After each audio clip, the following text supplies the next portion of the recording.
All right, guys, welcome back to the channel. So today we're doing another top list, but it's a little bit different.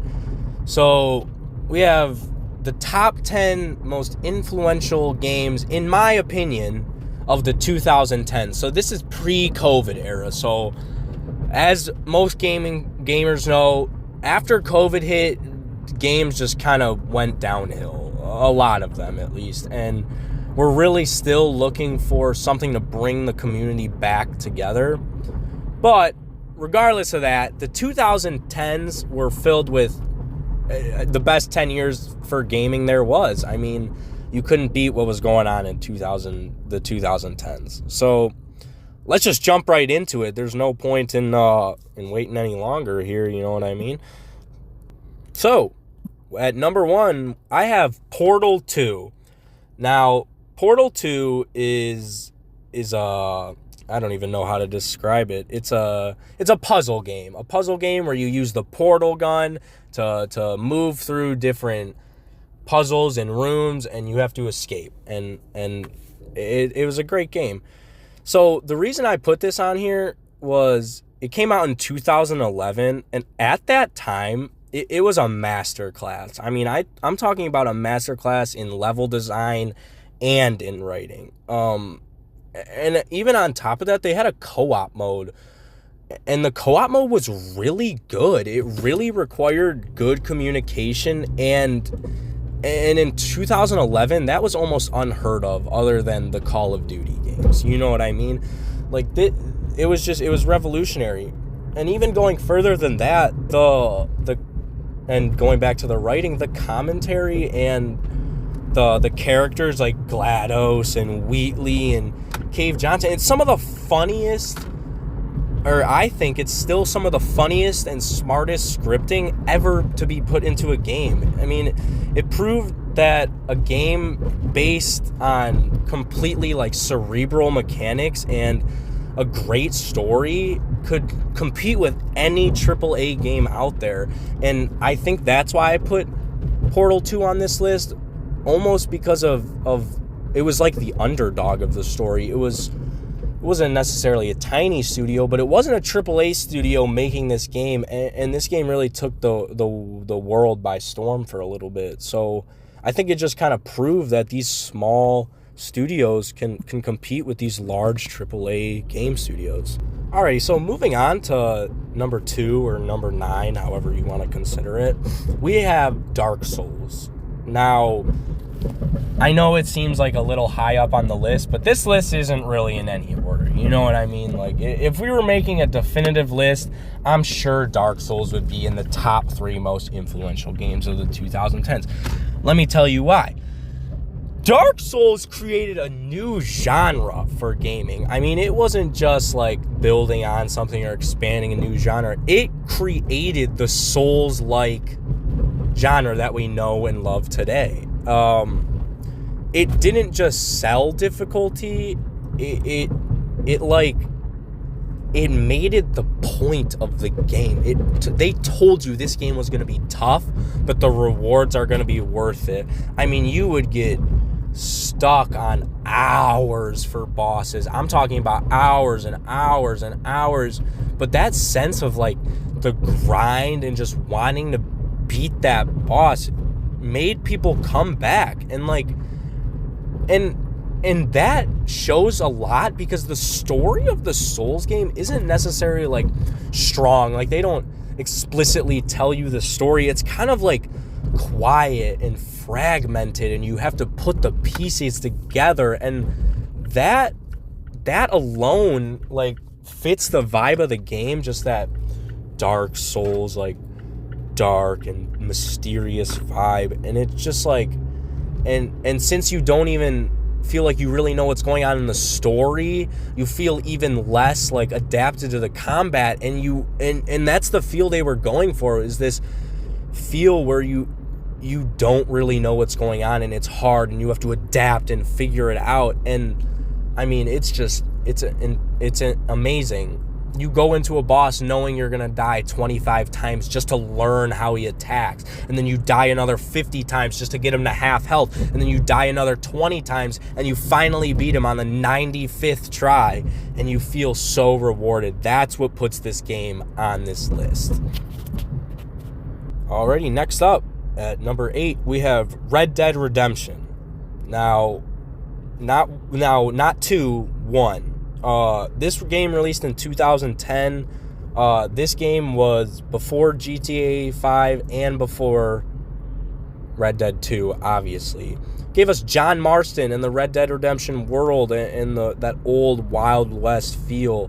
The reason I put this game on here was simply because it was so just for the time, 2010, we hadn't really seen this giant, impactful open world like we do in Red Dead. Rockstar was really pushing the envelope in the sense of what can I create in this gaming world, and they really were the first to put these giant open world like games, and while also being able to have a beautiful narrative and story that you love. Like, every person loves John Marston, even if they weren't, and that's what I don't even know. Like, everybody loved John Marston, and that's what brought them even to the second game. Going on top of that, the impact of the first game was so large that people simply wanted to play the second game because the main character of the first game was in it. And if I don't know what speaks volumes to a game being successful and good other than that, the draw of the main character hyping up an entire second game. That's absurd. And on top of that, the combat in this game was unheard of. The gunplay was so enjoyable. You really felt like a Western gunslinger. Alrighty, next up, I'm not going to explain it too much simply because we got a couple more games to go, and this one's pretty self-explanatory. I put Minecraft. And I know, like, you're going to be like, oh, the game came out in, like, 2008. The full release version came out in 2011, so I'm cheesing it a little bit. I'm using the full release version. Now, I think that this game is pretty self-explanatory. I mean, it's, like, the top-selling game ever, so I don't really got much to say. Changed YouTube, gaming, the world. It's Minecraft. So, yeah. Everybody of all ages enjoys it. Yeah, Minecraft is Minecraft. I don't got much else to say about that one. So, next, we could explain a little more in depth about this next one. We got 2018 release God of War. Now, this game, I put it on this list because it reinvented a franchise that was on its last legs. Now, not on its last legs because they were producing bad games. God of War 1, 2, and 3 are phenomenal games. They are just completely different than what God of War 2018 is. I'm just going to call it God of War 4 from now on. Just know that it's not actually called God of War 4. It is called God of War. So in God of War 4, they completely changed the hack and slash mechanic and almost changed to like a I don't even know, RPG like game. You know, you got to upgrade your equipment and get better stuff, and you can have different armor and all that kind of good stuff. But one of the reasons I put it on here was the use of their single camera shot. Now, this game used one shot the whole game. There was no cuts, no loading screens, none of that. They would place like loading screens in a smart way so that it almost just seemed like blended into the game. Now, a lot of people don't like that, but I personally think it keeps the immersion up. So God of War, this sequel, solely because of that, deserves to be on the list. But other than that, the story in this game is phenomenal. I mean, it tells the greatest ending to Kratos that we could have for the first 3 games. He completely, like, he grows as a person. He has his son. You fall in love with his son and the story surrounding them and how he struggles to be a good father, but he wants to be so bad. But it's a phenomenal game. And especially for 2018, I want to say that this changed a lot of RPG-like games, but it's hard to say that because COVID happened right after, so nobody really had time to expand on this, the God of War series, if you will, and the way that it was designed. One thing I can say, though, is that many games have done this single-shot camera thing since God of War came out, and I mean, just for that alone, it deserves to be on this list. But overall, God of War, phenomenal game. Alrighty, coming in at number 5, into the top 5 now, we got GTA 5, aka Grand Theft Auto 5, at number 5. So, this game doesn't need much explanation either, but the story in this game, I mean, first of all, Grand Theft Auto 4 was a phenomenal game, and they took everything from GTA 4 and just multiplied it in GTA 5. They made a perfect map. It might be the most perfect open world map in gaming history. Everybody loves it. The characters are so lovable and enjoyable. The missions and the dynamic between Trevor and Michael and Franklin is phenomenal. And the ending, too, it gives you the player choice to kill off a main character. That's a little bit unheard of.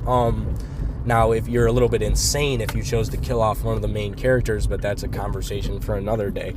Now, other than the phenomenal story this game put up, the online mechanic is amazing. I mean, the online mechanic, I want to say, I think it came out in around 2015, maybe 2 years after the game released. Regardless, GTA Online is still one of their most lucrative games ever. I mean, people love GTA Online, and they keep adding content to it to make people keep coming back. I don't know any other game that can make a fan base come back consistently for 12 years other than Grand Theft Auto. I mean, between the heists and the characters and all of that stuff, it's such a great experience that is a video game. It has something for everybody. If you want to play offline, you want to play online, you want to do missions, you want to just mess around and cause chaos, it's all there for you in GTA 5. Alrighty, coming in at number 4, I got the Elder Scrolls V Skyrim, also commonly known as just Skyrim. Now this game, it came out in 2011, another 2011 release, and it is still arguably the most immersive open world RPG ever created. No other game at this time, and even a lot of times now, gives players this much freedom to ignore the main quest line and just live in its world. I mean, the sense of discovery you have in this game, along with the massive lore, just like it makes you not even want to play the main story, which is so funny because the main story is phenomenal. I mean, it's amazing, and the abilities you have and the weapons and the NPCs, and this game has caused for so many just memes in the gaming community over the years that I don't think the gaming community would be what it is without Skyrim. I mean, this game is as good as it is bad, if that makes sense. There are so many glitches and NPC problems, but for some reason in this game, it only elevates the atmosphere. You get so immersed in this game and you just love it. And Skyrim lovers will die for Skyrim. I mean, they might have one of the most dedicated fan bases ever. So that's the reason why this one's in the top 5. Alrighty, now we got the big 3. Coming in at number 3 for me is The Last of Us. This game was released in 2013, and it still gets debated of one of the best games ever released. I mean, like, of all time. It was so good that they turned it into the show, and it's such a successful show with Pedro Pascal and the one girl that, I mean, playing Ellie, that it just goes to show how good this game is. But regardless, 2013 zombie survival game, and the best part about it was the story. If you guys haven't picked up on it, a lot of these games are influential because of their story and just how much it affected the community, obviously along with the mechanics. But this game's story was probably the best of the 2010s. It's a flawless package. It's got intense and brutal survival gameplay, but the story between Joel and Ellie is great. And you Joel losing his daughter and finding Ellie and feeling and putting up a wall, an emotional wall, and then eventually letting it down, leading to this morally gray ending where Joel, instead of saving everybody, chooses to save Ellie, is one of the best endings ever, simply because of the morally gray area it resides in. And I think without the story, like if you just looked at the mechanics, this game would not be as popular and as good as it is. Alrighty, now I got the big top two. So coming in at number 2, I have The Legend of Zelda Breath of the Wild. Now, Zelda is a huge game franchise, The Legend of Zelda, and this game completely reinvented it like God of World, but it did it so much better. It reinvented it it reinvented the entire open world genre. It threw out the normal rulebook. Instead of checklists and map markers, Breath of the Wild gave you a open world and 4 missions, and they said, do these in however you see fit. And with every mountain climbable and every object interacted with, and with exploration being rewarded so much in this game, it completely changed the open world mechanic of gaming. I mean, and especially because it did it by taking an old franchise and reinventing it. I mean, that's just phenomenal. And at number 1 for the best game of the 2010s decade, I have The Witcher 3 Wild Hunt. And I think that this game is the ultimate achievement in RPG open world game design. It combined the massive open world like GTA 5 had with detail and quality of a linear game. It was insane. It was absolutely insane. Now, I know I was saying a lot of other games had great open worlds, but that was only for one reason. GTA 5 had great open world map. Breath of the Wild had a great open world mission standpoint, a great open world way to play the game. Everything in this open world is combined perfectly. Every side mission feels like a mini story, and the world is just breathtakingly beautiful. And Gerald's story, the main character, is perfectly concluded. It set a new towering benchmark for narrative design, side content quality, and world building, and people still try to live up to it to this day. Alrighty guys, so that's my list of the top 10 greatest games of the 2010s decade. I'd love to hear what you have to say about my list in the comments, and even your own list. Tell me everything you think, hate or love. Anyway, you guys have a great night, great weekend, great everything. I'll see you in the next one.